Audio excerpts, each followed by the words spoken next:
페루 대통령의 충격 발언에 전 세계가 발칵 뒤집혔습니다. 우리 페루는 중국과 미국의 제안을 단호히 거절합니다. 새벽 4시 페루 해양안보작전실이 일제히 경보음을 울리며 긴급 대응에 나섰습니다.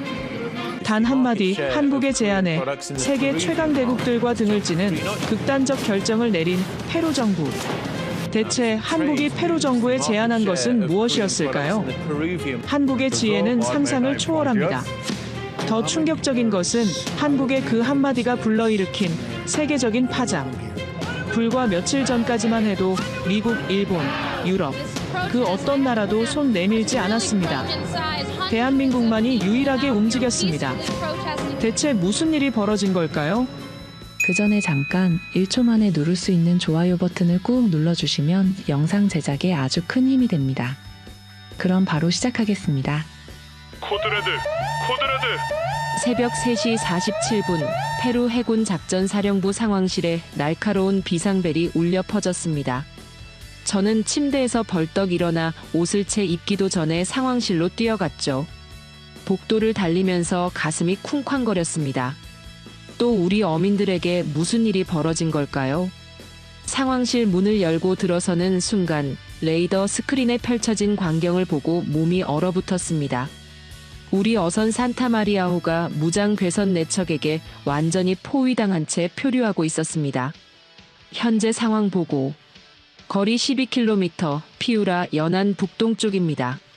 정보 담당관 카를로스 로페즈 소령이 긴장된 목소리로 보고했습니다. 어민 5명이 탑승해 있으며 그중 1명은 16살 소년 페드로입니다. 16살. 제 아들과 같은 나이였죠. 갑자기 목이 메어왔습니다. 적선들의 무장 상태는 자동소총과 로켓포 확인됩니다. 우리 어선은 완전히 무력한 상태입니다. 죄송합니다. 제가 너무 흥분해서 인사도 안 드렸네요. 저는 리카르도 마르티네스입니다. 페루 대통령 직속 해양안보 특별 차관으로 근무하고 있습니다. 해군사관학교를 졸업하고 25년간 페루 해군에서 복무했죠. 정보장교로 시작해서 함장, 전대장을 거쳐 지금은 우리나라 바다 전체의 안전을 책임지는 자리에 있습니다. 해양전략학 박사 학위도 받았고 남미 해양안보 협의체 부의장도 맡고 있어요. 하지만 그 모든 경력과 지식이 그날 새벽에는 아무 소용이 없었습니다. 저는 완전히 무력했거든요. 즉시 구조함 출동 명령. 저는 다급하게 외쳤습니다. 차관님, 죄송하지만 불가능합니다. 작전 참모 후안 바스케스 중령이 절망적인 목소리로 답했습니다. 우리 순찰선 엘도라도호의 최고 속력이 18노트인데 적선들은 40노트 이상으로 도주할 수 있습니다. 거리도 너무 멀고 게다가 적들은 로켓포까지 갖추고 있어서 그 순간 상황실 스피커에서 끔찍한 소리가 들려왔습니다. 무전기를 통해 전해지는 어부의 절규였죠. 도와주세요. 제발. 여기 우리 아들 페드로가 있어요. 이 아이는 아직 16살밖에 안 됐다고요. 제발 살려주세요. 저는 주먹을 꽉 쥐고 이를 악물었습니다. 가슴이 터질 것 같았어요. 이것이 페루 해군의 처참한 현실이었습니다. 우리 영해에서 벌어지는 일인데도 손 하나 쓸 수 없는 무력함. 30년 된 낡은 함정들로는 최신 무기와 고속 엔진을 갖춘 마약선들을 절대 상대할 수 없었거든요. 제가 해군에 입대했던 25년 전만 해도 이런 상황은 상상할 수 없었습니다. 그때는 우리 해군이 페루 해역의 절대적 주인이었죠. 하지만 지금은 어떤가요? 적들은 최신형 40노트급 고속정에 자동소총, 로켓포, 심지어 대공 미사일까지 갖추고 있는데 우리는 20노트도 안 되는 배에서 59경 기관총 한 자루로 맞서야 하는 형편이었습니다. 더욱 끔찍한 것은 이런 일이 일상이 되어버렸다는 점이었어요. 제가 매일 아침 받는 보고서를 보면 정말 참담했습니다. 어선 습격 사건이 월 평균 15건, 어민 납치 사건이 주당 3건, 마약 밀수선 출몰이 1일 평균 8척. 이런 숫자들이 단순한 통계가 아니라 우리 국민들의 생생한 고통이라는 것을 너무나 잘 알고 있었죠. 지난 3년간 우리 해역의 무려 70%가 범죄 조직의 손에 넘어갔습니다. 23명의 젊은 어민들이 납치되어 아직도 생사를 알 수 없는 상태였어요. 더 비극적인 것은 어민들이 바다 나가기를 포기하기 시작했다는 점이었습니다. 대대로 어업에 종사해온 가문들이 하나둘씩 내륙으로 이주하고 있었고 연안 지역의 경제가 완전히 붕괴되고 있었거든요. 저는 이런 상황을 타개하기 위해 외국의 군사 지원을 검토하기 시작했습니다. 미국에서는 태평양 함대 사령관이 직접 연락을 해왔어요.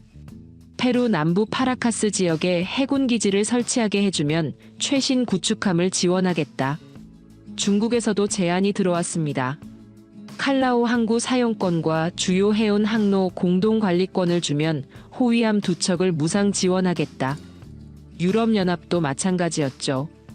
페루 해군의 지휘권을 나토와 공동으로 행사하는 조건으로 최신 초계함을 제공하겠다. 모든 제안에는 반드시 조건이 따랐습니다. 결국 우리를 도우려는 게 아니라 자국의 이익을 위해 페루를 이용하려는 속셈이었던 거죠. 저는 이런 제안들을 보면서 깊은 회의에 빠졌습니다. 과연 진정으로 페루를 위해 도움을 주려는 나라는 없는 걸까요? 모든 강대국들이 결국 자신들의 이익만 추구하는 걸까요? 그런데 바로 그날 오후 2시 30분, 전혀 예상하지 못한 전화가 걸려왔습니다. 안녕하세요, 리카르도 마르티네스 차관님이십니까? 네, 맞습니다만 어느 나라에서 연락 주신 건가요? 대한민국 외교부 남미국 김성우 과장입니다. 페루의 해양 안보 상황이 심각하다는 소식을 듣고 연락드렸습니다. 혹시 저희가 도울 수 있는 방법이 있을 것 같은데요. 한국. 그 이름을 듣는 순간 저는 잠깐 멈칫했습니다. 한국이라는 나라에 대해서는 많이 알지 못했거든요. 아시아의 작은 나라, 몇십 년 전까지만 해도 우리보다 가난했던 나라. 그런 나라에서 우리를 도우겠다고 연락을 해온 거였습니다. 하지만 그때는 몰랐죠. 그 작은 나라에서 온 예상치 못한 연락이 페루의 운명을, 그리고 제 인생을 완전히 바꿔놓게 될 줄은 말입니다. 그날은 제가 평생 잊을 수 없는 악몽 같은 하루였습니다. 새벽 5시, 페루 북부 피우라 연안에서 또 다른 긴급 상황이 발생했다는 보고를 받았습니다. 어선 산타로사호가 무장 괴선 6척에게 포위당했다는 것이었죠. 한국에서 온 전화를 받고 난 지 불과 3시간 만에 벌어진 일이었습니다. 저는 즉시 상황실로 달려갔고 위성 영상을 통해 현장을 확인했습니다. 화면 속에는 정말 끔찍한 광경이 펼쳐져 있었습니다. 50대 어부 후안 카스티오가 2손을 번쩍 들고 항복하고 있었고 그의 손에는 아침 일찍부터 잡은 생선 바구니가 들려 있었죠. 위성 카메라가 확대되면서 후안의 얼굴이 보였는데 공포에 질린 표정이 너무나 선명했습니다. 그는 필사적으로 외쳤습니다. 이건 우리 바다야. 우리가 대대로 고기 잡던 곳이라고. 제발 우리 가족들이 기다리고 있어요. 하지만 마약선의 무장괴한은 머리에 검은 마스크를 쓴 채 총대로 후안의 어깨를 거칠게 내리쳤습니다. 쿵! 그 소리가 위성통신을 통해 상황실까지 전해졌어요. 후안이 바닥에 쓰러지면서 생선들이 바다로 흩어졌고 그가 하루 종일 애써 잡은 소중한 수확물들이 물거품이 되는 모습을 지켜봐야 했습니다. 은빛 비늘의 생선들이 푸른 바다에 떠다니며 파도에 휩쓸려 사라져가는 모습이 마치 후안의 희망이 사라져가는 것 같았어요. 무장괴한들은 웃으면서 서로 하이파이브를 했습니다. 그들에게는 그저 재미있는 게임일 뿐이었죠. 가장 분했던 것은 우리가 아무것도 할 수 없다는 현실이었습니다. 해군 참모총장 페르난도 바르가스 대장이 저에게 말했습니다. 리카르도, 출동하고 싶지만 현실적으로 불가능하네. 우리 순찰선으로는 적선들을 따라잡을 수도 없고 무기 성능도 비교가 안 돼. 자칫 우리 함정까지 공격받을 수 있어. 정말 뼈아픈 진실이었습니다. 우리 해군의 주력 함정들은 1990년대에 건조된 것들이었고 최고 속력이 겨우 18노트였습니다. 엔진도 노후화되어서 실제로는 15노트 정도밖에 낼 수 없었어요. 반면 마약선들은 콜롬비아나 멕시코에서 만든 최신형 마약 운송선들로 최신형 터보차지 엔진을 달고 40도트 이상으로 질주할 수 있었죠. 바다 위에서 벌어지는 추격전은 마치 자전거로 스포츠카를 쫓는 것과 같았습니다. 화력도 비교가 안 됐습니다. 우리가 보유한 주무장은 59경 기관총이 전부였는데 적들은 AK-47 자동소총은 물론 RPG 로켓포, 심지어 40mm 유탄 발사기까지 갖추고 있었습니다. 최근 정보에 따르면 일부 마약선들은 휴대용 대공미사일까지 보유하고 있다고 했어요. 이런 절망적인 상황은 어제 오늘 일이 아니었습니다. 지난 3년간 페루 해역의 70% 이상이 마약 조직의 손에 넘어갔고 젊은 어부 23명이 납치되어 아직도 소식을 알 수 없는 상태였습니다.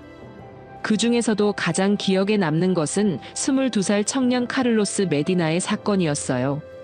신혼 2개월 만에 납치된 그는 3개월째 소식이 없었고 그의 아내 마리아는 매일 제 사무실로 찾아와 눈물로 호소했습니다. 차관님, 제발 우리 남편을 찾아주세요. 아직 신혼인데 아이가 생겼어요. 남편이 돌아와야 아이 아빠 얼굴을 볼 수 있을 텐데. 그럴 때마다 저는 할 말을 잃었습니다. 무엇이라고 위로를 해드려야 할지 모르겠더라고요. 더 끔찍한 것은 어민들이 바다 나가기를 포기하기 시작했다는 점이었습니다. 대대로 어업에 종사해온 가문들이 하나둘씩 내륙으로 이주하고 있었고 연안 지역의 경제가 완전히 무너지고 있었거든요. 칼라오 항구 어시장의 상인 루이스 로메로 씨가 저에게 말했어요. 차관님, 이제 정말 끝이에요. 어부들이 바다에 안 나가니까 생선이 없어요. 시장이 텅텅 비었어요. 우리 가족들도 다른 일을 찾아야 할 것 같아요. 5대째 어업에 종사해온 가문이 그만둔다는 이야기였습니다. 이런 일들이 페루 전체 연안에서 벌어지고 있었어요. 피우라, 람바예케, 리마, 이카, 아레키파의 모든 어촌이 공포에 떨고 있었습니다. 페루의 자랑스러운 어업 전통이 하나둘씩 사라져가고 있었던 거죠. 더욱 충격적인 것은 마약 조직들이 점점 더 대담해지고 있다는 점이었습니다. 최근에는 페루 해군 순찰선에게까지 공격을 가하기 시작했어요.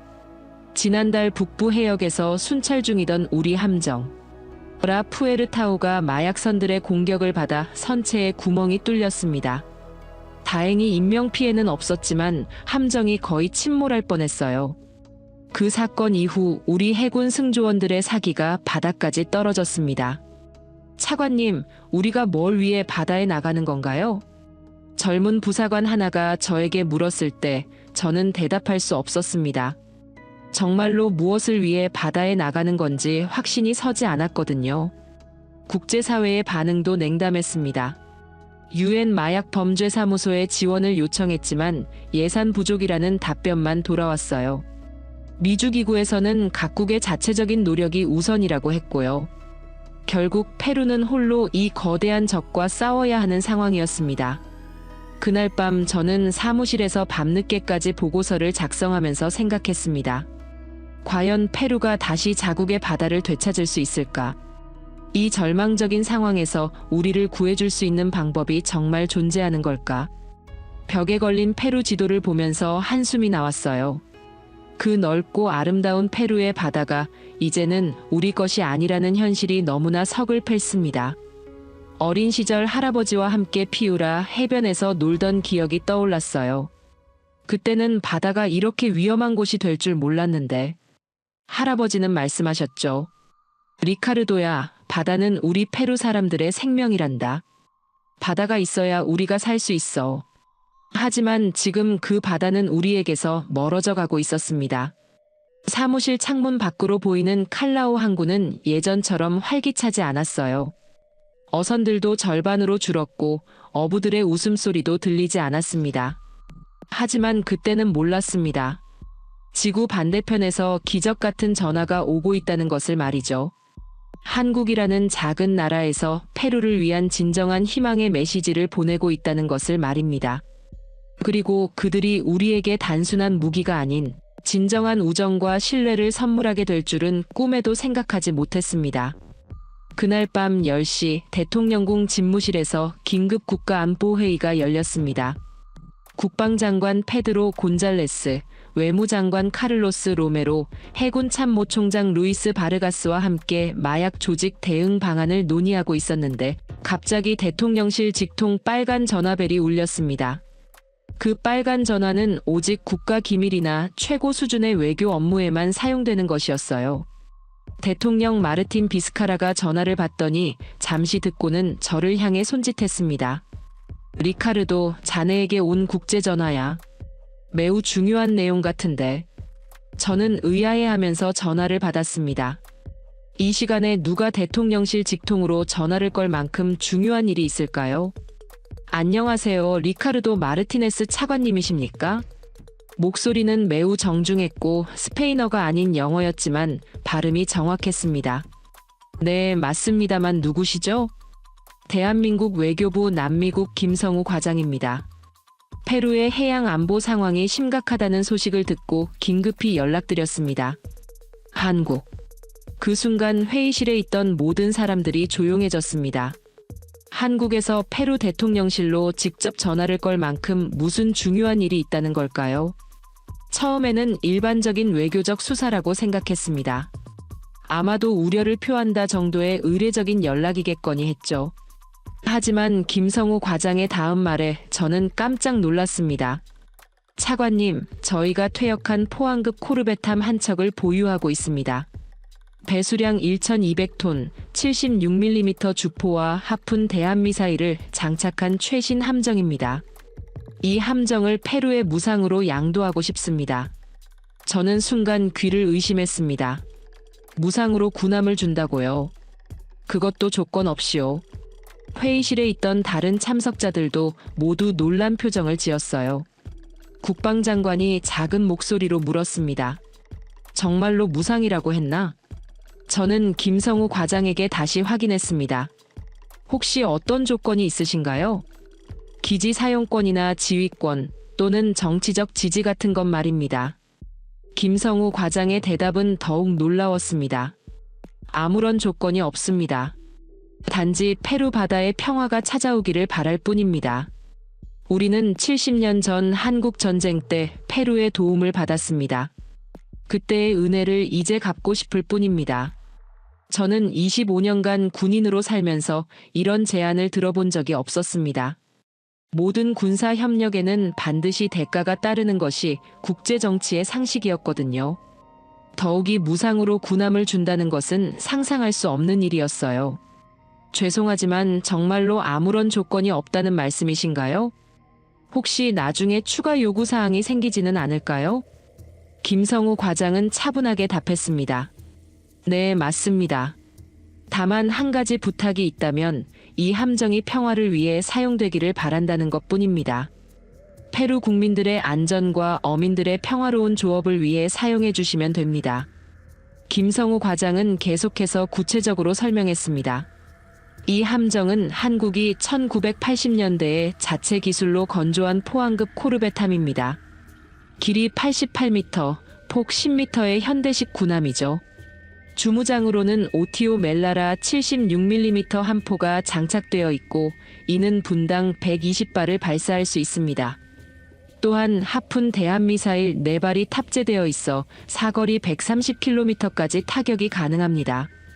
대공방어를 위해서는 40mm 보포스 함포와 20mm 발칸포가 설치되어 있어요. 레이더 시스템은 최신형으로 업그레이드되어 있어서 40km 밖의 목표물까지 정확하게 탐지할 수 있습니다. 이런 사양을 들으니 정말 놀라웠습니다. 마약선 소탕 작전에는 충분한 화력을 보유한 함정이었거든요. 또한 저희가 승무원 교육과 무기체계 운용법도 함께 제공하겠습니다. 페루 해군 장교들을 한국으로 초청해서 3개월간 집중 교육을 시키겠습니다. 그리고 함정 인수 후에도 1년간 한국 기술진들이 페루에 파견되어 유지보수를 지원하겠습니다. 이것은 단순한 함정 지원이 아니라 종합적인 해군력 강화 패키지였습니다. 회의실에 있던 해군 참모총장이 흥미로운 표정을 지었어요. 정말 대단한 제안이네요. 외무장관도 놀라워했습니다. 이런 조건 없는 지원은 처음 들어봅니다. 하지만 동시에 의구심도 들었습니다. 정말로 한국이 아무런 조건 없이 이런 귀중한 군함을 줄 리 있을까요? 김성우 과장이 마지막으로 말했습니다. 차관님, 혹시 의구심이 드신다면 충분히 이해합니다. 한국이 과거에 다른 나라들에게 어떤 지원을 했는지 조사해 보시기 바랍니다. 필리핀, 콜롬비아, 가나, 베트남 등 여러 나라들이 한국의 지원을 받았습니다. 그들에게 직접 물어보시면 한국의 진정성을 확인하실 수 있을 겁니다. 저는 전화를 끊은 후 한동안 멍하니 서 있었습니다. 대통령이 저에게 물었어요. 리카르도, 어떤 내용이었나? 한국에서 군함을 무상으로 지원하겠다고 합니다. 조건은 전혀 없다고 하네요. 회의실이 다시 조용해졌습니다. 모든 사람들이 믿기 어렵다는 표정을 지었어요. 국방장관이 먼저 입을 열었습니다. 정말 놀라운 제안이군요.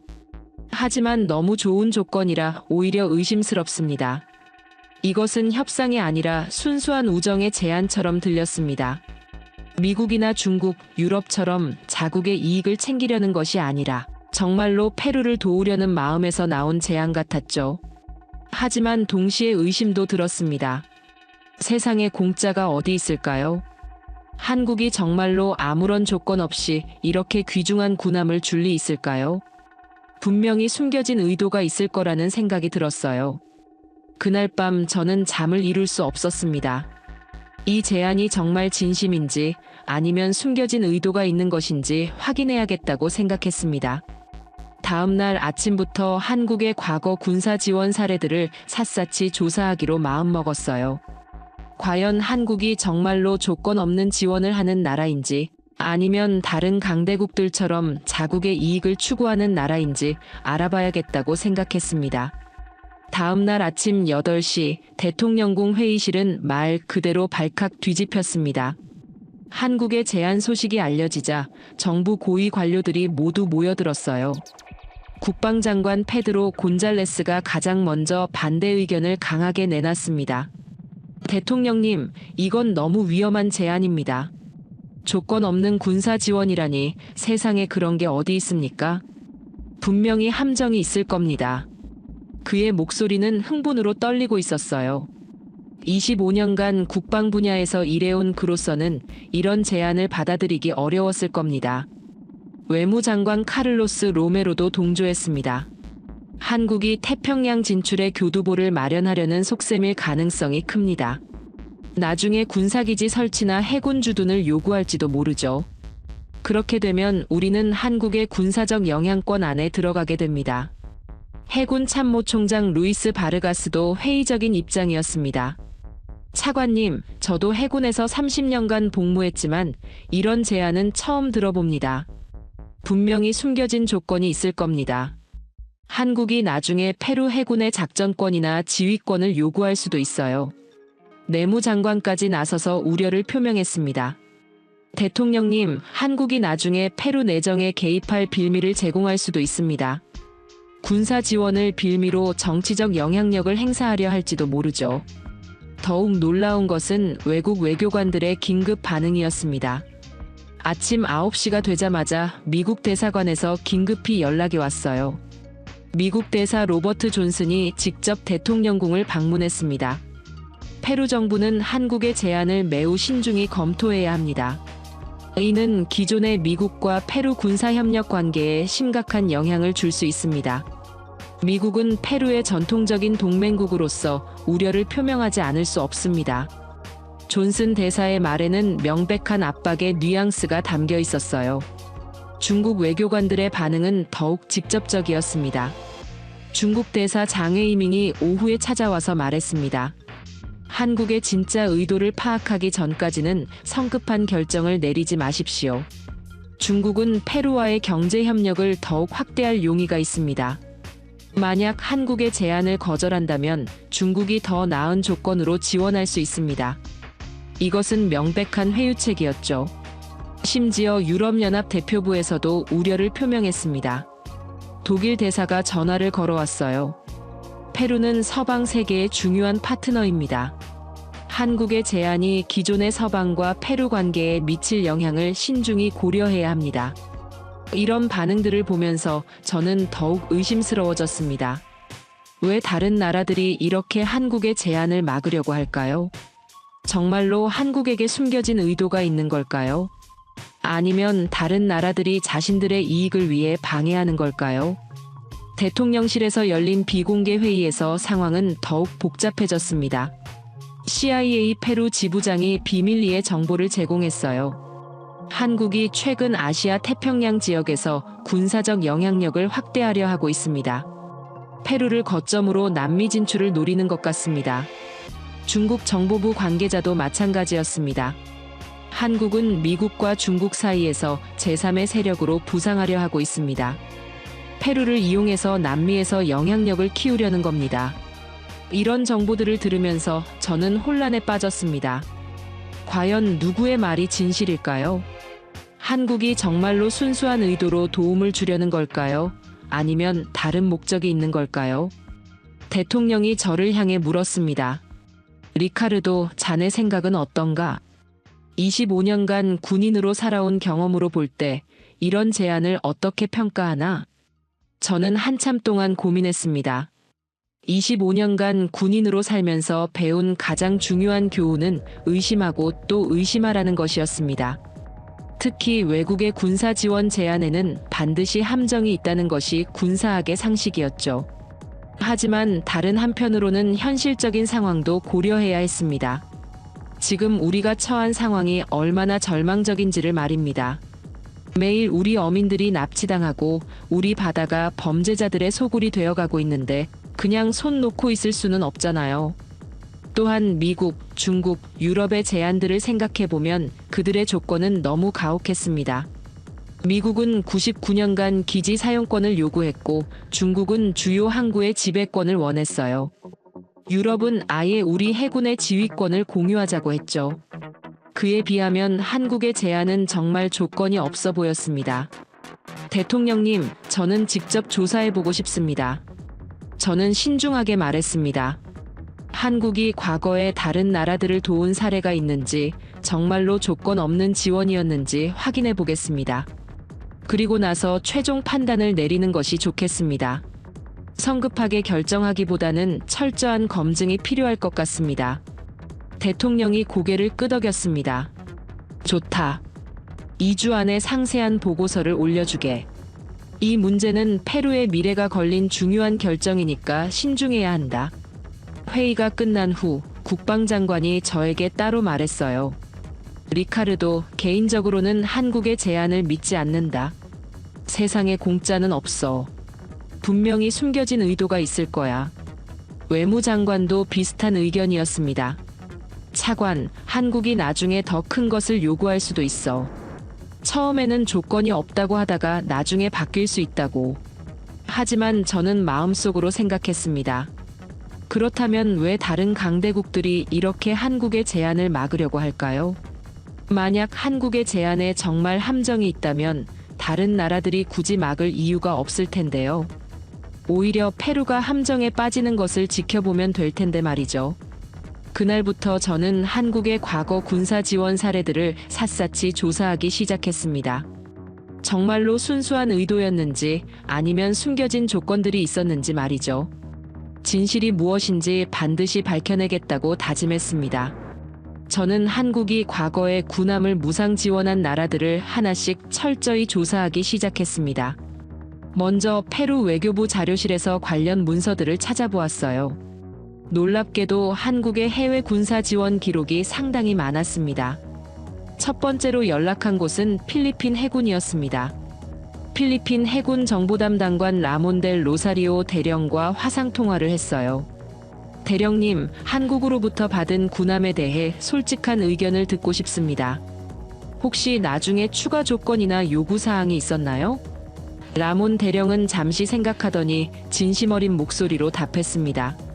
아, 그 이야기군요. 정말 놀라운 경험이었습니다.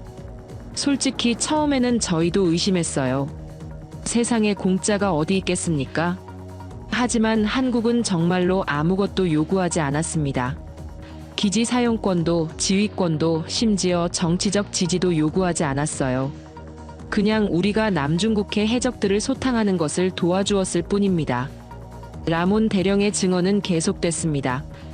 2018년에 한국에서 포항급 코르벳함 한 척을 받았는데 그 결과 해적 출몰이 90% 이상 줄어들었죠. 더 놀라운 것은 한국이 5년이 지난 지금까지도 계속 기술 지원을 해주고 있다는 점입니다. 매년 한국에서 기술진들이 와서 함정을 점검하고 업그레이드 해주고 있어요.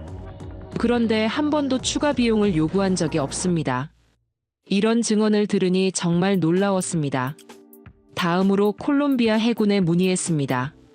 콜롬비아 해군 작전 참모 카를로스 메이아 준장과의 인터뷰도 비슷했어요. 준장님, 한국의 지원에 대해 어떻게 평가하십니까? 차관님, 솔직히 말씀드리면 처음에는 우리도 함정이 있을 거라고 생각했습니다. 하지만 한국에서 받은 함정으로 태평양 연안의 마약 운송 루트를 완전히 차단했습니다. 5년간 운용하면서 한국이 단 한 번도 대가를 요구한 적이 없어요. 오히려 무기 체계 업그레이드와 승무원 재교육을 추가로 지원해줬습니다. 메이아 준장은 감동적인 이야기도 들려줬어요. 작년에 우리 함정이 고장났을 때 한국에서 즉시 기술진을 파견해줬습니다. 그것도 무료로 말이에요. 수리 비용까지 한국이 부담했습니다.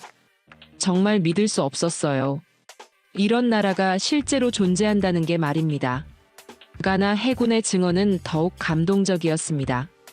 가나 해군 참모총장 사무엘 아터와의 통화에서 들은 이야기는 정말 놀라웠어요. 한국은 우리가 아프리카에서 가장 가난한 나라 중 하나라는 것을 알면서도 도와주었습니다. 서아프리카 해적들 때문에 고생하던 우리에게 정말 희망을 주었어요. 2019년에 한국에서 초계함 한 척을 지원받았는데 그 후 해적 사건이 완전히 사라졌습니다. 지금도 매년 한국에서 기술자들이 와서 함정을 점검해주고 있습니다. 아터 참모총장은 한국의 진정성에 대해 강조했습니다. 차관님, 한국 사람들은 정말 다릅니다. 미국이나 중국, 유럽 나라들은 모두 조건을 걸었어요. 기지 사용권, 자원 개발권, 정치적 지지 등등 말이죠. 하지만 한국은 정말로 아무것도 요구하지 않았습니다. 그냥 우리가 평화롭게 살기를 바란다고 했어요. 베트남 해군의 이야기도 마찬가지였습니다. 베트남 해군 작전 참모 응우엔 반 하이 대령과의 인터뷰에서 들은 내용은 더욱 확신을 주었어요. 한국은 우리와 역사적으로 특별한 관계도 없었는데 순수하게 도움이 필요하다고 해서 지원해 주었습니다. 남중국해에서 중국 어선들의 불법 조업을 막는데 큰 도움이 되었어요. 한국에서 받은 고속 초계정으로 불법 조업 사건이 80% 줄어들었습니다. 하이 대령은 한국의 철학에 대해서도 설명해 줬습니다. 한국 외교관들이 이렇게 말하더군요. 우리도 과거에 어려울 때 도움을 받았으니 이제 다른 나라를 도울 차례다. 그것이 한국의 외교 철학이라고 하더라고요. 이런 증언들을 들으면서 저는 점점 확신하게 됐습니다. 한국은 정말로 조건 없는 지원을 하는 나라라는 것을 말이죠. 하지만 더 중요한 발견이 있었습니다. 한국이 이런 지원을 하는 근본적인 이유를 알게 된 것이었어요. 한국 외교부 남미국 김성우 과장과의 추가 인터뷰에서 그 이유를 들을 수 있었습니다. 과장님, 왜 한국은 이렇게 조건 없는 지원을 하는 건가요? 솔직히 다른 나라들은 이해하기 어려워합니다. 김성우 과장의 답변은 매우 진솔했습니다. 차관님, 우리나라도 70년 전 한국 전쟁 때 전 세계의 도움을 받았습니다. 그때 페루도 우리를 도와주었죠. 페루 공군이 한국에 파견되어 함께 싸웠어요.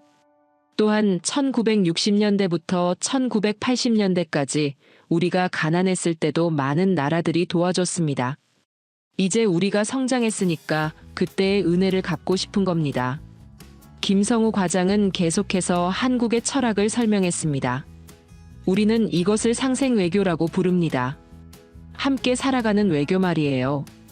다른 나라를 이용해서 우리만 잘 살려고 하는 것이 아니라 모두가 함께 잘 살 수 있는 방법을 찾는 거죠. 특히 바다의 평화는 모든 나라에게 중요한 문제입니다. 페루의 바다가 평화로워야 우리 한국도 더 안전해지거든요. 그 순간 저는 깨달았습니다. 한국은 무기를 수출하는 것이 아니라 신뢰를 수출하는 나라라는 것을 말이죠. 그들의 철학은 영향력 확대가 아니라 진정한 우정관계 구축이었습니다. 이것은 단순한 군사 협력이 아니라 인류애의 바탕을 둔 연대였어요. 마지막으로 한국의 과거 역사를 더 깊이 조사해봤습니다. 한국이 1950년 한국전쟁 때 유엔군의 도움으로 자유를 지킬 수 있었다는 것, 그리고 1960년대부터 1980년대까지 국제사회의 지원으로 경제 발전을 이룰 수 있었다는 것을 알게 됐어요. 그래서 이제는 자신들이 받은 도움을 다른 나라에게 베풀고 있다는 것이었습니다. 특히 페루가 1950년 한국전쟁 때 유엔군으로 참전해서 한국을 도왔다는 사실도 알게 됐어요. 그때의 은혜를 지금 갚고 있는 것이었습니다. 저는 그날 밤 보고서를 작성하면서 마음을 굳혔습니다. 한국의 제안을 받아들이자고 대통령에게 건의하겠다고 말이죠. 이것은 단순한 군사거래가 아니라 진정한 우정의 시작이었습니다. 한국의 제안을 받아들인 지 6개월 후 드디어 운명의 날이 찾아왔습니다. 새벽 4시 제 침실에서 급박한 전화벨 소리에 잠에서 깨어났습니다. 차관님, 긴급 상황입니다. 상황실 당직 장교 호세 라미레즈 소령의 목소리가 긴장으로 떨리고 있었어요. 저는 잠옷 차림으로 상황실로 달려갔습니다. 상황실에 도착하니 모든 스크린이 빨간 불빛으로 전멸하고 있었어요. 레이더 화면에는 믿기 어려운 광경이 펼쳐져 있었습니다. 페루 해역 서쪽 200km 지점에 역사상 최대 규모의 마약 밀수 선단이 집결해 있었습니다. 정보장교가 상황을 긴급히 보고했습니다. 차관님, 대형 선박 3척, 소형 고속정 9척이 비자 대형으로 페루 해역을 향해 이동 중입니다. 위성 분석 결과 추정 마약량 200톤, 무장계한 약 80명으로 파악됩니다. 현재 속력 25노트로 우리 연안으로 직진하고 있습니다. 이것은 지금까지 본 적 없는 규모였습니다. 보통 마약선들은 한두 척씩 움직이는데 이번에는 무려 12척이 함께 움직이고 있었어요. 더욱 놀라운 것은 그들의 무장 수준이었습니다. 적선들의 무장 상태는 어떻습니까? 대형선에는 40mm 함포와 대공 미사일이 확인됩니다. 소형 고속정들은 자동 소총과 RPG는 물론 휴대용 대한미사일까지 보유한 것으로 보입니다. 이들이 페루 연안으로 진입하면 우리로서는 막을 방법이 전혀 없었습니다. 기존의 낡은 순찰선들로는 절대 상대할 수 없는 화력과 규모였거든요. 우리 순찰선들의 현재 위치는 엘도라도호와 우니오노가 북부 해역에서 순찰 중이지만 적선단과는 150km 떨어져 있습니다. 게다가 최고 속력 18노트로는 도저히 따라잡을 수 없습니다. 그 순간 저는 결단을 내렸습니다. 6개월 전 한국에서 받은 그 함정을 출동시킬 때가 온 것입니다. 콜라도 즉시 출격 준비. 콜라도는 한국에서 받은 포항급 코르벳함에 우리가 새로 붙인 이름이었습니다. 스페인어로 붉은 색깔이라는 뜻이었는데 페루 국기의 붉은색에서 따온 것이었어요. 함장 라울 에르난데스 중령이 긴장된 얼굴로 무전을 통해 보고했습니다. 승조원 120명 전원 탑승 완료. 한국식 무기 시스템 가동 준비 완료. 언제든 출격 가능합니다. 한국 기술진들이 6개월간 정성껏 정비한 최신 무기 시스템들이 드디어 빛을 발할 때가 온 것입니다. 76mm 오티오 멜라라 함포, 하푼 대한미사일, 40mm 보포스 대공포, 그리고 골키퍼 근접 방어 무기 체계. 이 모든 것이 한국의 기술과 성의가 담긴 신뢰의 무기들이었습니다. 콜라도가 칼라오 항구를 떠나는 모습을 보면서 저는 가슴이 뛰었습니다. 과연 한국이 준 이 함정이 우리 바다를 지켜낼 수 있을까요? 70년간 페루를 괴롭혀온 마약 조직들을 정말로 소탕할 수 있을까요? 한국 기술진 팀장 박민수 대령이 저에게 말했습니다. 차관님, 걱정하지 마세요. 이 함정은 한국 해군이 30년간 운용한 검증된 무기 시스템입니다. 페루 해군 승조원들도 3개월간 한국에서 집중 훈련을 받았고요. 충분히 임무를 수행할 수 있을 겁니다. 박 대령의 말에는 확신이 담겨 있었어요. 출항 1시간 후 함장으로부터 첫 보고가 들어왔습니다. 적 선단과의 거리 100km. 현재 속력 28노트로 접근 중. 접촉 예상 시간 3시간 후. 콜라도의 속력은 우리가 기존에 보유한 어떤 함정보다도 빨랐습니다. 한국의 기술력 덕분에 28노트의 고속으로 질주할 수 있었거든요. 저는 상황실에서 실시간으로 작전을 지휘했습니다. 위성 영상과 레이더 정보가 실시간으로 들어오고 있었어요. 레이더 화면에서 콜라도를 나타내는 녹색 점이 적 선단을 향해 빠르게 다가가는 모습을 지켜보면서 25년간 군인으로 살아온 제 인생이 바로 이 순간을 위한 것이었다는 생각이 들었습니다. 2시간 후 두 번째 보고가 들어왔습니다. 적 선단 확인. 대형선 3척이 후방에서 지휘 역할을 하고 있고 소형 고속정 9척이 전방에 배치되어 있습니다. 적들이 우리를 발견한 것 같습니다. 대형선에서 무선 교신이 급증하고 있어요. 마약 조직들도 이제 페루 해군이 이런 함정을 보유하게 된 것을 알게 된 것 같았어요. 아마도 당황하고 있을 겁니다. 그들은 페루 해군이 이런 화력을 가지고 있을 거라고는 전혀 예상하지 못했을 테니까요. 3시간 후 마침내 역사적인 순간이 다가왔습니다. 적 선단 시야 확인. 거리 15km. 적들이 전투 대형을 갖추고 있습니다. 드디어 한국이 건넨 신뢰의 무기가 바다 위에서 시험받을 때가 온 것입니다. 그 순간 함장으로부터 통신이 들어왔습니다. 차관님, 적선단과 교전 준비가 완료되었습니다. 명령을 기다리고 있습니다. 저는 깊게 숨을 들이쉬었습니다. 이것은 단순한 해전이 아니었습니다. 페루의 자존심을 되찾는 전투였고 한국과의 우정을 증명하는 순간이었어요. 그리고 무엇보다 우리 어민들의 평화로운 미래를 위한 싸움이었습니다. 교전 개시. 저는 명령을 내렸습니다. 역사적인 순간이 시작된 것입니다. 한국의 기술과 페루의 용기가 만나 어떤 결과를 만들어낼지 온 세상이 지켜보고 있었습니다. 교전 개시. 저는 명령을 내렸습니다. 하지만 그 순간 갑자기 시간이 멈춘 것 같았어요. 25년간 군인으로 살아오면서 이렇게 중요한 순간을 맞이한 적은 없었습니다. 이것은 단순한 해전이 아니었어요. 페루의 자존심을 되찾는 전투였고 한국과의 우정을 증명하는 순간이었습니다. 그리고 무엇보다 우리 어민들의 평화로운 미래를 위한 싸움이었죠. 차관님, 잠시만요. 한국기술진 팀장 박민수 대령이 급하게 무전을 통해 말했습니다. 마지막으로 모든 시스템을 한 번 더 점검하겠습니다. 이 순간을 위해 6개월간 준비해왔는데 완벽해야 합니다. 박 대령의 목소리에는 책임감이 가득 담겨 있었어요. 한국에서 온 10명의 기술진들이 지난 6개월간 얼마나 열심히 준비했는지 제가 직접 봤거든요. 그들은 매일 새벽 5시부터 밤 11시까지 콜라도의 모든 시스템을 점검하고 또 점검했습니다. 76mm 함포 시스템 최종 확인. 사격 통제 컴퓨터 정상 작동. 하푼 미사일 발사대 완벽 준비.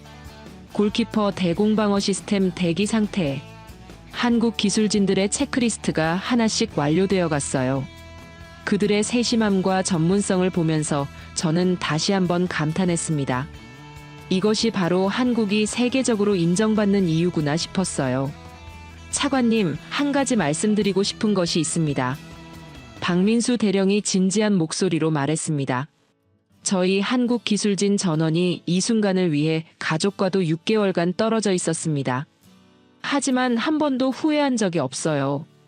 페루는 70년 전 우리나라가 어려울 때 도와준 고마운 나라니까요. 이제 우리가 보답할 차례입니다. 그의 말을 들으면서 저는 가슴이 뭉클해졌어요. 정말로 한국 사람들은 은혜를 잊지 않는 민족이구나 하는 생각이 들었습니다. 박 대령님, 정말 감사합니다. 한국의 도움 없이는 오늘 이 순간도 있을 수 없었을 겁니다. 함장 라울 에르난데스 중령도 승무원들에게 마지막 점검을 지시했습니다. 모든 승조원 전투 준비 상태 최종 확인. 이것은 우리 페루 해군 역사상 가장 중요한 전투입니다. 120명의 승조원들이 각자의 위치에서 마지막 준비를 했어요. 그들의 얼굴에는 긴장감과 함께 결의가 서려 있었습니다. 젊은 수병 카를로스 로드리게스가 가슴 주머니에서 가족 사진을 꺼내 보고 있었어요. 사진 속에는 그의 아내와 3살 된 딸이 웃고 있었습니다. 무엇을 보고 있나? 제가 물었을 때 그는 눈물을 글썽이며 답했습니다. 차관님, 제 딸 소피아예요. 이 아이가 커서 안전한 바다에서 놀 수 있도록 오늘 꼭 이겨야 해요. 그의 말을 들으면서 저는 이번 전투의 의미를 다시 한번 깨달았습니다. 이것은 단순히 마약선을 소탕하는 작전이 아니었어요. 우리 아이들의 미래를 지키는 싸움이었습니다. 통신장교 페드로 바스케스 대위는 콜라도의 최신 통신 시스템을 점검하고 있었어요. 차관님, 한국의 통신 기술이 정말 놀랍습니다. 40km 밖에서도 선명하게 교신이 가능해요. 이전 함정들과는 비교도 안 됩니다. 레이더 담당 후안 카스티오 중위도 감탄했습니다. 한국 레이더 시스템의 정확도가 98%입니다. 적의 움직임을 실시간으로 추적할 수 있어요. 이런 장비가 있다면 절대 놓칠 일이 없을 겁니다. 무기 담당 루이스 가르시아 상사는 하푼 미사일을 쓰다듬으며 말했습니다. 이 미사일 하나로 적선을 완전히 무력화시킬 수 있어요. 한국 기술의 위력을 적들이 직접 경험하게 될 겁니다. 저는 콜라도의 함교에서 페루 연안을 바라봤습니다. 저 푸른 바다에서 우리 어민들이 평화롭게 고기를 잡는 모습을 상상했어요. 아이들이 해변에서 마음껏 뛰어노는 모습도 그려봤습니다. 그런 평화로운 일상을 되찾기 위해 오늘 싸우는 거였어요. 차관님, 모든 준비가 완료되었습니다. 박민수 대령이 최종 보고를 했습니다. 콜라도는 이제 완벽한 전투 함정입니다. 한국의 기술과 페루의 용기가 합쳐졌어요. 반드시 승리할 수 있을 겁니다. 함장 라울 에르난데스 중령도 자신있게 말했습니다. 차관님, 승조원 전원이 준비되었습니다. 우리는 페루의 명예를 걸고 싸우겠습니다. 그리고 한국이 베풀어준 신뢰에 보답하겠습니다. 그 순간 저는 무전기를 들고 전 승조원에게 말했습니다. 콜라도 승조원 여러분, 들어보세요. 오늘 우리가 치르는 이 전투는 페루 해군 역사상 가장 중요한 전투입니다. 하지만 우리는 혼자가 아닙니다. 한국이라는 진정한 친구가 우리와 함께하고 있어요. 그들이 조건 없이 베풀어준 우정과 신뢰가 바로 이 콜라도입니다. 우리는 오늘 그 신뢰에 보답해야 합니다. 페루의 바다를 되찾고 우리 어민들의 평화를 지켜야 해요. 그리고 전 세계에 보여줍시다. 한국과 페루의 우정이 얼마나 강한지를 말이에요. 승조원들의 함성이 콜라도 전체에 울려 퍼졌습니다. 비버퍼, 비버코리어, 페루 만세, 한국 만세. 그들의 목소리에는 확신과 용기가 가득했어요. 저는 가슴이 벅차올랐습니다. 이런 용기 있는 승조원들과 함께라면 반드시 이길 수 있을 것 같았어요. 박민수 대령이 마지막으로 제게 말했습니다. 차관님, 한국은 페루를 믿습니다. 콜라도는 단순한 군함이 아니에요. 한국과 페루의 우정이 만들어낸 희망의 상징입니다.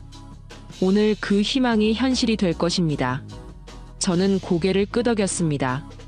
정말로 오늘은 한국과 페루의 우정이 시험받는 날이었어요. 하지만 동시에 그 우정이 얼마나 강한지 증명하는 날이기도 했습니다. 함장, 이제 출격합시다. 저는 라울 함장에게 명령했습니다. 목표는 명확합니다. 마약 선단을 완전히 소탕하고 페루의 바다를 되찾는 것입니다. 한국이 믿어준 신뢰에 보답하는 것입니다. 함장이 힘차게 답했습니다. 네, 차관님. 모든 승조원, 전투 준비. 적과의 교전을 시작합니다. 그 순간 저는 하늘을 올려다봤습니다. 페루의 푸른 하늘 위로 태극기가 펄럭이는 것 같았어요. 70년 전 한국 전쟁 때 페루가 한국을 도왔듯이 이제 한국이 페루를 돕고 있었습니다. 이것이 바로 진정한 우정이었어요. 시간이 흘러도 변하지 않는 조건 없는 신뢰였습니다. 자, 이제 시작입시다. 저는 다시 한번 다짐했습니다. 오늘 이 전투에서 반드시 승리해서 한국의 신뢰에 보답하겠다고 말이에요. 그리고 전 세계에 보여주겠다고 다짐했습니다. 한국과 페루의 우정이 얼마나 아름답고 강한지를요. 오후 2시 30분, 드디어 운명의 순간이 찾아왔습니다. 적 선단 포착. 거리 3km. 함장 라울 에르난데스 중령의 목소리가 무전을 타고 상황실로 전해졌습니다. 저는 숨을 죽이고 레이더 화면을 응시했습니다. 콜라도를 나타내는 녹색 점 앞쪽으로 빨간 점들이 하나둘씩 떠오르기 시작했어요. 대형 마약선 3척과 소형 고속정 9척이 비자 형태로 포진해 있었습니다. 마치 거대한 바다 위의 요새 같았어요. 함장, 적의 배치 상황을 다시 한번 자세히 확인해 주세요. 대형선 3척은 후방 2km 지점에서 지휘 역할을 하고 있고 소형 고속정들이 전방에서 공격 태세를 갖추고 있습니다. 추정 무장은 자동 소총, 로켓포, 그리고 대함용 휴대 미사일입니다. 특히 대형선에는 40mm 함포도 확인됩니다. 저는 가슴이 뛰는 것을 느꼈습니다. 25년간 해군에 복무하면서 이렇게 큰 규모의 실전을 치러본 적은 없었거든요. 더욱이 이번 작전의 성패에 페루 해군의 미래가 걸려 있었습니다. 만약 이번에 실패한다면 페루는 영원히 바다를 포기해야 할지도 모르거든요. 사격 통제 시스템 가동. 76mm 함포 조준 준비. 한국 기술진들이 6개월간 정성껏 정비한 무기 시스템이 드디어 그 위력을 발휘할 순간이었습니다. 콜라도의 주포는 한국에서 개발한 최신형 76mm 오티오 멜라라 함포였어요. 분당 120발을 발사할 수 있고 사거리가 무려 16km에 달하는 강력한 무기였죠. 한국 해군이 30년간 검증한 신뢰성 있는 무기 시스템이었습니다. 레이더 시스템 확인. 목표물 추적 시스템 정상 작동. 한국의 첨단 레이더 기술이 적선들의 위치와 움직임을 정확하게 파악하고 있었어요. 40km 밖의 목표물까지 추적할 수 있는 놀라운 성능이었습니다. 목표물 고정 완료. 발사. 쾅. 첫 번째 포탄이 대형 마약선의 선체 중앙을 정확히 명중시켰습니다. 폭발음과 함께 적선에서 거대한 화염과 검은 연기가 피어올랐어요. 한국의 정밀 사격 통제 시스템이 만들어낸 완벽한 명중탄이었습니다. 명중. 대형선 1번함 화재 발생. 선체 중앙부의 직격탄. 적선이 기울고 있습니다. 적선들이 패닉 상태에 빠졌습니다. 마약선들은 순식간에 혼란에 빠졌습니다. 그들은 페루 해군이 이런 정확한 화력을 가지고 있을 거라고는 전혀 예상하지 못했던 거죠. 지금까지 그들이 상대한 페루 함정들은 모두 30년 된 낡은 순찰선들이었는데 갑자기 최신형 군함이 나타난 것이었습니다. 소형 고속정들이 도주를 시도합니다. 좌현 30도, 거리 2.5km, 최대 속력 45노트로 분산 도주 중입니다. 하지만 한국의 첨단 기술 앞에서는 도주도 소용없었습니다. 콜라도에 장착된 레이더는 무려 40km 밖의 목표물까지 정확하게 추적할 수 있었고 하푼 대함미사일의 사거리는 130km나 되었거든요. 아무리 빨리 도망가도 한국의 미사일을 피할 수는 없었어요. 하푼 미사일 발사 준비. 목표물 3개 동시 추적 시스템 가동. 발사 준비 완료. 이 순간 저는 소름이 돋았습니다. 한국의 기술력이 얼마나 대단한지 직접 목격하고 있었거든요. 하푼 미사일은 한국이 미국으로부터 기술을 도입해서 자체 개발한 대함미사일이었어요. 최대 사거리 130km, 속도 마하 0.9의 무시무시한 위력을 자랑하는 무기였죠.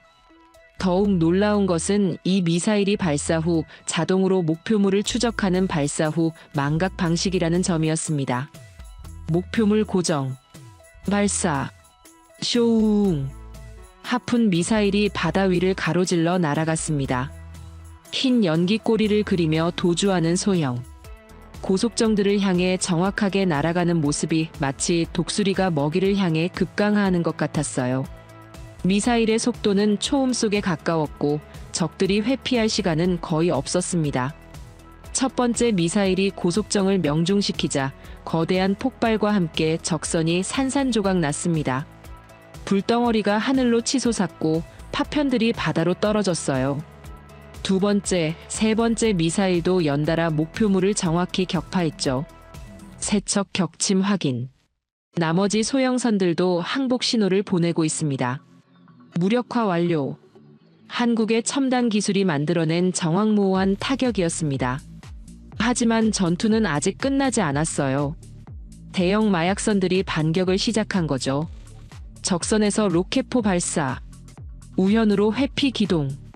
적의 RPG 로켓포가 콜라도를 향해 날아왔지만 한국의 대공 방어 시스템이 완벽하게 막아냈습니다. 골키퍼 근접 방어 무기 체계가 자동으로 가동되면서 적의 로켓포를 공중에서 요격했어요. 타타타타타. 20mm 발칸포가 분당 4,000발의 속도로 적 로켓포를 향해 불을 뿜었습니다. 로켓포는 콜라도에 도달하기 전에 공중에서 폭발했어요. 대공 방어 성공. 피해 없음. 저는 감탄했습니다. 한국의 방어 기술이 이렇게 뛰어날 줄은 몰랐거든요. 골키퍼 시스템은 네덜란드에서 개발된 것이지만 한국이 자체 기술로 개량한 버전이었어요. 적선에서 40mm 함포 사격. 대형 마약선이 마지막 저항을 시도했습니다. 하지만 콜라도의 장갑과 방어력은 그런 공격을 충분히 견딜 수 있었어요. 함장, 마지막 공격을 준비하세요. 76mm 함포, 연속 사격 준비. 목표는 대형선 2척. 쾅, 쾅, 쾅, 쾅. 연속된 포격이 적선들을 강타했습니다. 한국의 정밀 사격 시스템 덕분에 거의 모든 포탄이 명중했어요. 대형 마약선들은 더 이상 버틸 수 없었습니다. 첫 번째 대형선은 완전히 불타올랐고 두 번째 대형선은 선체에 큰 구멍이 뚫려 침몰하기 시작했어요. 마지막 세 번째 대형선은 백기를 들고 항복했습니다. 3시간에 걸친 치열한 교전 끝에 마침내 완전한 승리를 거뒀습니다. 대형 마약선 3척 모두 납포 또는 격침, 소형 고속정 9척 중 7척 격침, 2척 납포. 압수한 마약의 양은 무려 50톤. 남미 역사상 최대 규모의 마약 압수 작전이었죠. 체포된 무장괴한은 30명이었습니다. 더욱 놀라운 것은 콜라도와 승무원들에게는 단 한 명의 부상자도 없었다는 점이었어요. 한국의 뛰어난 기술력과 페루 해군의 용기가 만들어낸 완벽한 승리였습니다. 작전 성공. 모든 목표물 제압 완료. 승조원 전원 무사. 상황실에서는 환호성이 터져나왔습니다. 참모들이 서로 껴안으며 기뻐했고 저도 눈물이 핑 돌았어요. 25년간 군인으로 살아오면서 이렇게 완벽한 승리를 거둔 적은 없었습니다. 그날 저녁 전 세계 언론이 이 소식을 대서특필했습니다. CNN은 한국이 준 한 척의 배, 남미 바다를 바꾸다라는 제목으로 긴급 뉴스를 내보냈어요. BBC는 신뢰의 외교가 만든 기적이라고 평가했고요. CNN 국제부 기자 존 스미스가 저에게 직접 인터뷰를 요청해왔습니다. 차관님, 이번 승리의 가장 큰 비결이 무엇이라고 생각하십니까? 한국의 무조건적인 신뢰와 지원이었습니다. 한국은 그 어떤 조건도 없이 우리를 도와주었고 그 결과가 오늘의 기적을 만들어낸 것입니다. 이것은 단순한 무기 지원이 아니라 진정한 우정의 힘이었습니다. 유엔 사무총장 안토니우 구테우스도 공식 성명을 발표했어요. 한국과 페루가 보여준 협력은 진정한 국제연대의 모범 사례입니다. 조건 없는 우정이 얼마나 큰 힘을 발휘하는지 보여준 역사적 사건입니다. 이는 21세기 국제관계의 새로운 패러다임을 제시했습니다. 하지만 가장 감동적인 반응은 페루 국민들의 것이었습니다. 리마 시내 산마르틴 광장에서 수만 명의 시민들이 모여 자발적인 축하 집회를 열었어요. 한국 고마워요. 진짜 친구는 한국이다. 대한민국 만세. 페루와 한국 우정 영원히. 태극기와 페루 국기가 함께 펄럭이는 광경을 보면서 저는 가슴이 벅차올랐습니다. 그날 밤 저는 한국 대사관에 직접 전화를 걸었습니다. 김성우 과장님, 정말 감사합니다. 한국이 아니었다면 오늘의 승리는 절대 불가능했을 것입니다. 한국의 기술과 페루의 용기가 만나 이런 기적을 만들어냈습니다. 김성우 과장의 대답은 여전히 겸손했어요. 차관님, 이것은 페루 해군의 용기가 만든 승리입니다. 우리는 단지 도구를 제공했을 뿐이에요. 진정한 영웅은 바로 차관님과 페루 해군입니다. 한국은 앞으로도 계속 페루의 든든한 친구가 되겠습니다. 그 순간 저는 다시 한번 깨달았습니다. 한국은 정말로 다른 나라라는 것을 말이죠. 승리의 영광을 자신들이 가져가려 하지 않고 오히려 우리를 지켜 세워주는 진정한 친구였습니다. 이것이 바로 한국의 품격이었어요. 콜라도의 대승 이후 페루 전체에 놀라운 변화가 일어났습니다. 무엇보다 가장 극적인 변화는 페루 해역에서 마약 밀수 사건이 완전히 사라진 것이었습니다. 그동안 우리 바다를 공포로 지배했던 마약 조직들이 더 이상 감히 접근하지 못했죠. 월 평균 10억 원이던 어선 습격 사건이 단 0건으로 줄어들었고 3년간 계속되던 어민 납치 사건도 완전히 중단되었습니다. 가장 기쁜 소식은 납치된 어민 23명 모두가 안전하게 가족의 품으로 돌아왔다는 점이었어요. 마약 조직들이 더 이상 페루 해역에서 활동할 수 없다는 것을 깨닫고 인질들을 모두 풀어준 것입니다. 특히 22살 신혼부부 카를로스 메디나가 6개월 만에 돌아왔을 때의 감동은 지금도 잊을 수 없습니다. 그의 아내 마리아가 임신 8개월의 몸으로 항구에서 남편을 기다리던 모습, 그리고 두 사람이 껴안고 우는 모습을 보면서 저도 눈물을 흘렸어요. 차관님, 정말 감사합니다. 한국과 페루 덕분에 우리 가족이 다시 만날 수 있었어요. 카를로스가 제게 인사하며 말했을 때 저는 모든 고생이 보상받는 기분이었습니다.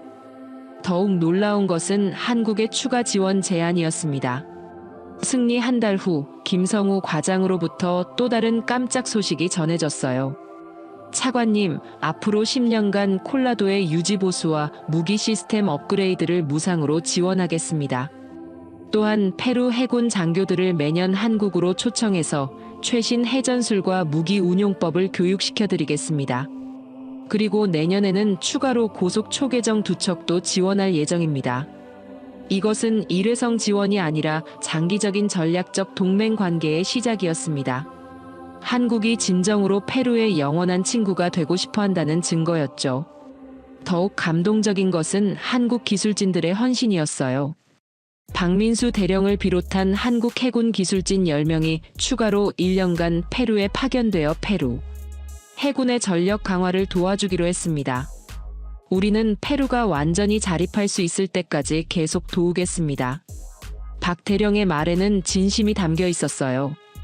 그해 가을 리마에서 국제해양안보 컨퍼런스가 열렸습니다. 전 세계 50개국의 해군 관계자들이 참석했는데 모든 관심이 한국의 지원 방식에 쏠렸어요. 미국 해군 작전 참모장 윌리엄 제임스 대장이 저에게 직접 물었습니다. 차관님, 한국의 지원에 정말 아무런 조건이 없었습니까? 정말로 기지 사용권이나 정치적 지지 같은 것을 요구하지 않았나요? 우리로서는 이해하기 어려운 외교 방식입니다. 저는 자신 있게 대답했습니다. 대장님, 전혀 없었습니다. 한국은 오직 우리의 평화를 위해 도움을 주었을 뿐입니다. 그것이 바로 한국 외교의 차별화된 점입니다. 중국 해군 대표 리펑 제독도 놀라워했습니다. 이해할 수 없는 외교 방식이군요. 어떤 국가적 이익을 추구하는 것입니까? 전략적 목적 없이 그런 지원을 할 리 있겠습니까? 그때 한국 해군 국제협력실장 김철수 제독이 답변했습니다. 우리의 이익은 친구들의 평화입니다. 그것보다 더 큰 국가 이익이 어디 있겠습니까? 바다는 모든 인류의 공동 자산이고 평화로운 바다는 모든 나라에게 도움이 됩니다. 컨퍼런스장이 조용해졌습니다. 모든 참석자들이 한국의 철학에 깊은 인상을 받은 것 같았어요. 컨퍼런스 이후 놀라운 일이 벌어졌습니다. 아프리카, 동남아시아, 남미의 여러 나라들이 한국에 비슷한 지원을 요청하기 시작한 것입니다. 한국의 신뢰 외교가 새로운 국제 협력의 모델로 인정받기 시작한 것이죠. 유럽연합은 한국의 방식을 연구하기 위한 특별위원회를 구성했고 유엔은 한국을 해양평화 모범협력국으로 선정했습니다. 유엔 사무총장 안토니우 구테우스가 직접 성명을 발표했어요. 한국과 페루가 보여준 협력은 21세기 국제관계의 새로운 패러다임입니다. 조건 없는 신뢰를 바탕으로 한 진정한 우정이 어떤 기적을 만들어낼 수 있는지 보여주었습니다. 하지만 가장 의미 있는 변화는 페루 국민들의 마음속에서 일어났습니다. 이제 페루 사람들은 한국을 진정한 친구로, 아니 가족으로 여기고 있습니다. 한국 문화에 대한 관심이 폭발적으로 증가했어요. 리마에 있는 한국문화원에는 한국어를 배우려는 젊은이들로 넘쳐났고 K-팝과 한국 드라마의 인기는 하늘을 찔렀습니다. 더욱 놀라운 것은 한국 기업들의 페루 진출이 활발해졌다는 점이었어요. 하지만 이것은 정부 차원의 특혜가 아니라 페루 국민들의 자발적인 환영 덕분이었습니다. 한국 제품이면 믿을 수 있어. 한국은 우리의 진짜 친구니까. 이런 말들이 페루 전역에서 들려왔어요. 페루 최대 일간지 엘 코메르시오는 일면 헤드라인으로 이렇게 보도했습니다. 한국, 페루의 영원한 친구가 되다. 조건 없는 우정이 만든 기적의 바다. 그해 12월 한국 대통령의 페루 국빈 방문이 성사되었습니다. 리마 시내 독립광장에서 열린 환영식에는 10만 명이 넘는 시민들이 자발적으로 모여들었어요. 태극기와 페루 국기가 함께 펄럭이는 장관을 보면서 저는 가슴이 벅차올랐습니다. 한국 대통령이 연설에서 말했습니다. 페루는 70년 전 우리가 어려울 때 도와준 고마운 나라입니다. 이제 우리가 페루를 도울 차례입니다. 이것이 바로 진정한 우정입니다.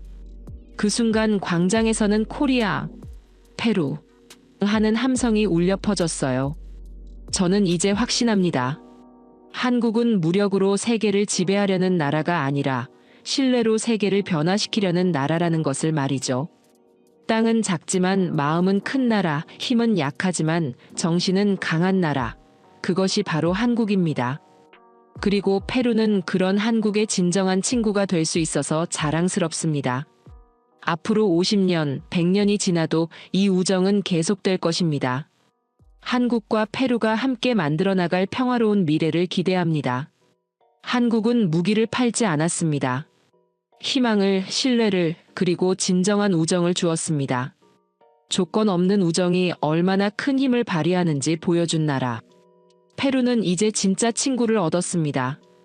70년 전 한국 전쟁 때 페루가 한국을 도왔듯이 이제 한국이 페루를 도왔습니다. 이 은혜를 페루는 절대 잊지 않을 것입니다. 한 척의 군함이 바꾼 것은 단순히 바다의 평화만이 아니었습니다. 그것은 새로운 외교의 가능성이었고 진정한 국제협력의 모범이었습니다. CNN과 BBC가 극찬했고 유엔이 모범 사례로 선정했습니다. 전 세계가 한국의 품격에 감동했습니다. 이것이 바로 세계가 주목하는 한국의 진정한 힘입니다. 총알 대신 신뢰를 쏘는 나라, 영향력 대신 우정을 선택하는 나라. 대한민국이 보여준 아름다운 이야기였습니다. 오늘의 사연은 여기까지입니다. 구독과 좋아요는 영상 제작에 아주 큰 힘이 됩니다. 지금까지 감동테라스 저는 소희였습니다. 오늘도 우리 구독자님들의 가정에 따뜻한 행복이 가득하시길 진심으로 바라겠습니다. 긴 영상 끝까지 시청해주셔서 정말 감사합니다. 내일 더 좋은 이야기로 찾아뵙겠습니다. 감사합니다.